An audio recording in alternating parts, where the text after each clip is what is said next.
Hello दोस्तों, स्वागत है हमारे इस यूट्यूब चैनल इंडियन एग्जाम में। दोस्तों, आज हमने रीजनिंग के टॉप 10 अति महत्वपूर्ण क्वेश्चनों को लिए हैं जो ये SCGD, UP police, MTS, NTPC, CGL, CHSL, RRB, ALP loco pilot, Bihar police आज जैसे एग्ज़ामों के लिए अति महत्वपूर्ण है।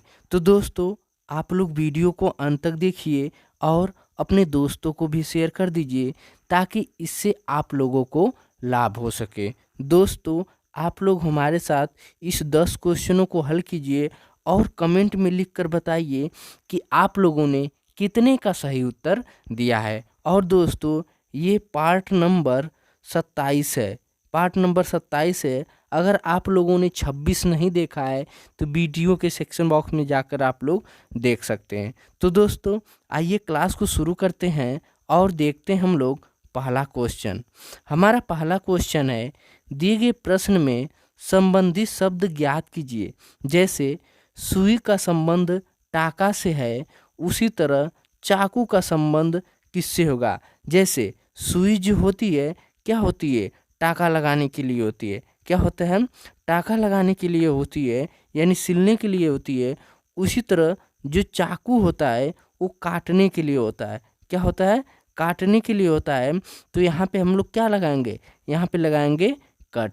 क्या हो जाएगा, कट। अब कट किस ऑप्शन में है, ऑप्शन नंबर इसका सी इज द करेक्ट आंसर हो जाएगा। आई होप कि ये क्वेश्चन आप लोग को काफ़ी अच्छे समझ में आ गए होंगे। तो चलिए दोस्तों, देख लेते हैं हम लोग अगला प्रश्न।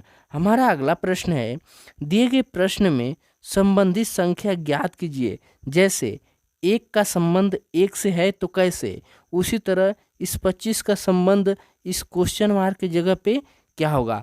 तो दोस्तों, जब हम लोग इसको हल करेंगे, देखिए अगर जब 1 का स्क्वायर हम लोग करेंगे तो हमें क्या मिलेगा, 1 मिलेगा। क्या मिलेगा, 1 मिलेगा। उसी तरह जब हम लोग 25 का स्क्वायर करेंगे तो हमें कितना मिलेगा, 625 मिलेगा। कितना मिलेगा, 625 मिलेगा। अब 625 किस ऑप्शन में है, ऑप्शन नंबर इसका सी इज द करेक्ट आंसर हो जाएगा। आई होप कि ये क्वेश्चन आप लोग को काफ़ी अच्छे समझ में आ गए होंगे। तो चलिए दोस्तों, देख लेते हैं हम लोग अगला प्रश्न। हमारा अगला प्रश्न है, दिए गए विकल्प में से संबंधित अक्षर ज्ञात कीजिए। जैसे सी और डी का संबंध जी ए से कैसे है, उसी तरह पी और क्यू का संबंध यहाँ पे क्वेश्चन मार्क की जगह पे क्या होगा। तो आइए इसको हल करते हैं। देखिए दिया है सी और डी और फिर यहाँ पे जी और ए। अगर देखिए जब इसको हम हल करेंगे, अगर हम लोग सी में 4 को ऐड कर दें तो हमें कितना मिल जाएगा, जी। और उसी तरह इस डी में -3 घटा दें तो हमें क्या मिलेगा, ए मिलेगा। तो उसी तरह जब इस पी और क्यू को हल करेंगे तो क्या पहले किया गया है, 4 ऐड। अगर हम लोग पी में 4 ऐड कर दें तो हमें कितना मिल जाएगा, टी मिलेगा। कितना मिलेगा, टी मिलेगा। और उसी तरह इस क्यू में से -3 घटा दें तो हमें क्या मिलेगा, एन मिलेगा। अब टी और एन किस ऑप्शन में है, तो ऑप्शन नंबर इसका D is the correct answer हो जाएगा। आई होप कि ये क्वेश्चन भी आप लोगों को काफ़ी अच्छे समझ में आ गए होंगे। तो चलिए दोस्तों, देख लेते हैं हम लोग अगला प्रश्न। हमारा अगला प्रश्न है, निम्नलिखित में कौन सा सामान्य अन्य से भिन्न है। यानी निम्नलिखित में कौन सा अन्य से भिन्न है। जैसे हल्का गुलाबी, बैगनी, हरा।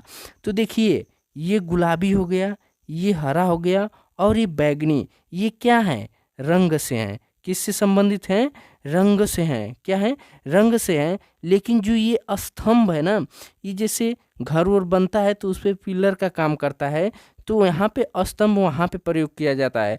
यानी मकान यानी भवन का निर्माण करने के लिए, क्या, भवन का निर्माण के लिए इसका प्रयोग किया जाता है। तो देखिए इसमें हमें क्या अलग मिल गया, ये तीनों हल्का गुलाबी, हरा और बैगनी, ये तीनों क्या है, आपस में रंग है। लेकिन जो स्तंभ है ये भवन निर्माण से है, इसलिए इसका सही उत्तर D is the correct answer हो जाएगा, क्योंकि ये अन्य तीनों से क्या है, अलग है। अब देख लेते हैं हम लोग अगला प्रश्न। हमारा अगला प्रश्न है, यदि ई ए आर को 235 और टी ई ए के को 7238 लिखते हैं तो कराटे को क्या लिखेंगे? जैसे E A R और T E A K को हम लोग लिखते हैं, इसको ध्यान देते हैं। जैसे E को लिखा गया है 2 और A को लिखा गया है 3, उसी तरह R को लिखा गया है 5। फिर इसमें आ जाइए, T को लिखा गया है 7 और E को लिखा गया है 2। फिर इसी में A को लिखा गया है 3 और K को लिखा गया है 8, यानी क्या लिखा गया 8। उसी तरह हमें कराटे को क्या लिखा जाएगा? जैसे K A R A T E। अब देखिए ये कराटे हमें इसी में से सबका प्लेस वैल्यू यहाँ पे लिखना है। जैसे K का प्लेस वैल्यू क्या यहाँ पे दिया गया है? K का प्लेस वैल्यू क्या है? 8 है। और उसी तरह A का प्लेस वैल्यू क्या दिया गया है? 3 दिया गया है। फिर R मिल गया। अब R का प्लेस वैल्यू कितना है? 5। फिर A का प्लेस वैल्यू कितना दिया है? 3। फिर T का प्लेस वैल्यू कितना दिया है? 7। उसी तरह E का प्लेस वैल्यू कितना दिया है? 2। क्या मिल गया? 83 53 72। 83 53 72 किस ऑप्शन में है? ऑप्शन नंबर इसका D is the correct answer हो जाएगा। आई होप कि ये क्वेश्चन आप लोग को काफ़ी अच्छे समझ में आ गए होंगे। तो चलिए दोस्तों देख लेते हैं हम लोग अगला प्रश्न। हमारा अगला प्रश्न है, पावनी दक्षिण की दिशा की ओर चल रही, फिर वह बाएं मुड़ती है और 5 किलोमीटर चलती है, फिर वह बाएं मुड़ती है, तो वह किस दिशा की ओर जा रही है? तो ये देखिए दिशा परीक्षण है। तो पहले हम लोग दिशा को समझ लेते हैं। ऊपर की तरफ होता है उत्तर, इधर होता है पूर्व, ये है पश्चिम और ये है दक्षिण। तो क्या कह रहा है? पावनी दक्षिण की दिशा की ओर चल रही है, यानी यहाँ पे क्या है? पावनी है वो किधर आ रही है? दक्षिण में, यानी नीचे की तरफ आ रही है। दक्षिण आई, फिर वह बाएं मुड़ी, यानी जब क्या करेगी? ये जब बाएं मुड़ेगी तो इधर मुड़ेगी। बाएं मुड़ी और कितना चली? 5 किलोमीटर चली। कितना चली? 5 किलोमीटर चली। फिर वह बाएं मुड़ी, यानी फिर किधर मुड़ेगी? ऊपर की जाएगी और चलना प्रारंभ करती है, यानी चलती रहती है। क्या करती है? चलती रहती है। तो वह किस दिशा की तरफ चल रही है? यानी क्या बताइए, ये ऊपर जा रही है ना, तो ऊपर कौन सी दिशा है? उत्तर, यानी ऊपर किस दिशा में जा रही है? उत्तर दिशा में जा रही है। अब उत्तर किस ऑप्शन में है? ऑप्शन नंबर इसका B is the correct answer हो जाएगा। आई होप कि ये क्वेश्चन आप लोग को काफ़ी अच्छे समझ में आ गए होंगे। तो चलिए दोस्तों देख लेते हैं हम लोग अगला प्रश्न। हमारा अगला प्रश्न है, यदि सी के पुत्र एफ और जेड हैं, यानी देखिए कह रहा है प्रश्न, सी के पुत्र एफ और जेड हैं तथा जेड का विवाह भी से हुआ है, तो भी का संबंध एफ से कैसे है? तो देखिए यहाँ पे सी है, ठीक, ये सी हो गया। सी के पुत्र, यानी सी के पुत्र कौन है? एफ है और क्या है? जेड है, यानी ये पुत्र है इसके, यानी ये पिता हो गया। ये क्या हो गया? पिता। ये दोनों पुत्र हो गए, यानी ये पुत्र हो गए इसके। इस सी के क्या है? दोनों पुत्र हैं, लेकिन एफ और ये जेड दोनों क्या हैं? भाई हैं। क्या हैं? भाई हैं। फिर क्या कह रहा है? जेड का विवाह बी से हुआ है, यानी ये जो जेड है इसका विवाह किससे हुआ है? बी से, यानी जेड की पत्नी कौन है? भी, यानी जेड की पत्नी कौन है? भी। तो पूछा है भी और एफ का क्या संबंध है? जब एफ और जेड भाई भाई हैं तो जेड का विवाह किससे हुआ है? भी से हुआ है। तो यानी एफ की क्या हुई? भाभी हुई। क्या हुई? भाभी हुई। क्या हो गई? भाभी हुई। तो अब देखिए भाभी किस ऑप्शन में है? ऑप्शन नंबर इसका B is the correct answer हो जाएगा। आई होप कि ये क्वेश्चन आप लोग को काफ़ी अच्छे समझ में आ गए होंगे। तो चलिए दोस्तों देख लेते हैं हम लोग अगला प्रश्न। हमारा अगला प्रश्न है, निम्नलिखित शब्दों के लिए उपयुक्त वेन आरेख बनाएं। जैसे दिया है घोड़ा, बंदर, बाघ, तो इसको हम लोग वेन आरेख बनाते हैं। देखिए घोड़ा भी अलग है, ठीक, ये क्या होगा? घोड़ा, ये घोड़ा हो गया। उसी तरह बंदर भी अलग है, ये क्या है? मंकी। और क्या है? बाघ भी अलग है, यानी तीनों क्या है? अलग अलग हैं। अब तीनों अलग अलग वेन डायग्राम किस ऑप्शन में है? ऑप्शन नंबर इसका सी इज द करेक्ट आंसर हो जाएगा। आई होप कि ये क्वेश्चन आप लोग को काफ़ी अच्छे समझ में आ गए होंगे। तो चलिए दोस्तों देख लेते हैं हम लोग अगला प्रश्न।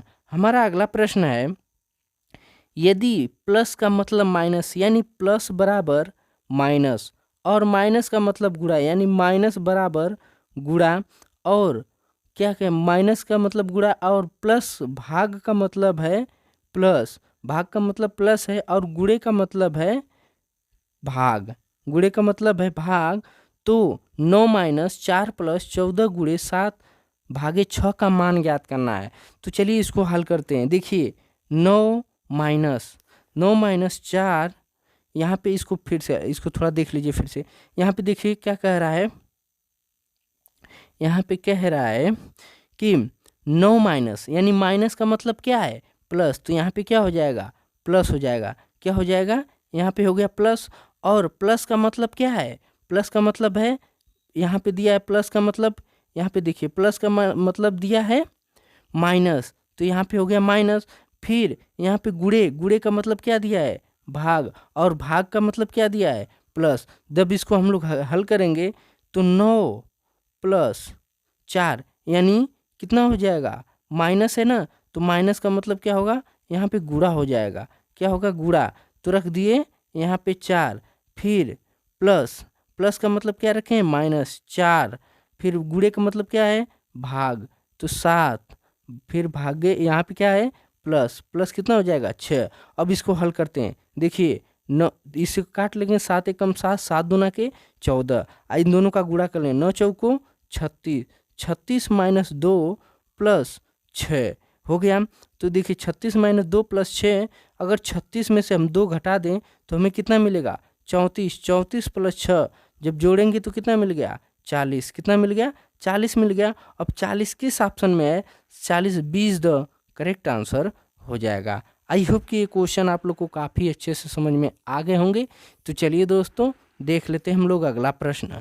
हमारा अगला प्रश्न है, कथन को पढ़ें और दिए गए विकल्प में से निष्कर्ष चुनें। जैसे दिया है सभी ड्रेस कपड़े हैं, यानी ये क्या है ड्रेस है, क्या है ड्रेस है।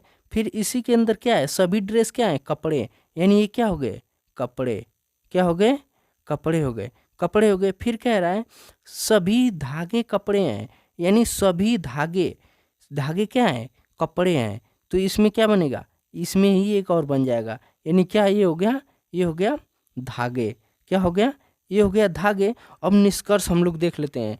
कह रहा है पहला सभी ड्रेस धागे हैं, यानी सभी ड्रेस धागे हैं। तो देखिए धागे के अंदर क्या है सभी है, ड्रेस है, तो यानी ये हमारा क्या हो जाएगा सही हो जाएगा। उसी तरह सभी धागे कपड़े हैं, सभी धागे कपड़े हैं। देखिए धागे के अंदर सभी कपड़े हैं लेकिन कपड़े के अंदर सभी धागे नहीं है, तो क्या होगा ये वाला हमारा ऑप्शन, हमारा दूसरा निष्कर्ष क्या होगा गलत हो जाएगा। अब सिर्फ हमारा फर्स्ट निष्कर्ष क्या करेगा अनुसरण करता है, तो केवल यहाँ पे ऑप्शन नंबर इसका D is the correct answer हो जाएगा। क्या है केवल निष्कर्ष ए अनुसरण करता है। तो साथियों ये रहे रीजनिंग के टॉप 10 अति महत्वपूर्ण क्वेश्चन जो हमारे सभी एग्जामों के लिए अति महत्वपूर्ण है। तो दोस्तों मिलेंगे हम लोग नेक्स्ट क्लास में, तब तक के लिए जय हिंद, वंदे मातरम।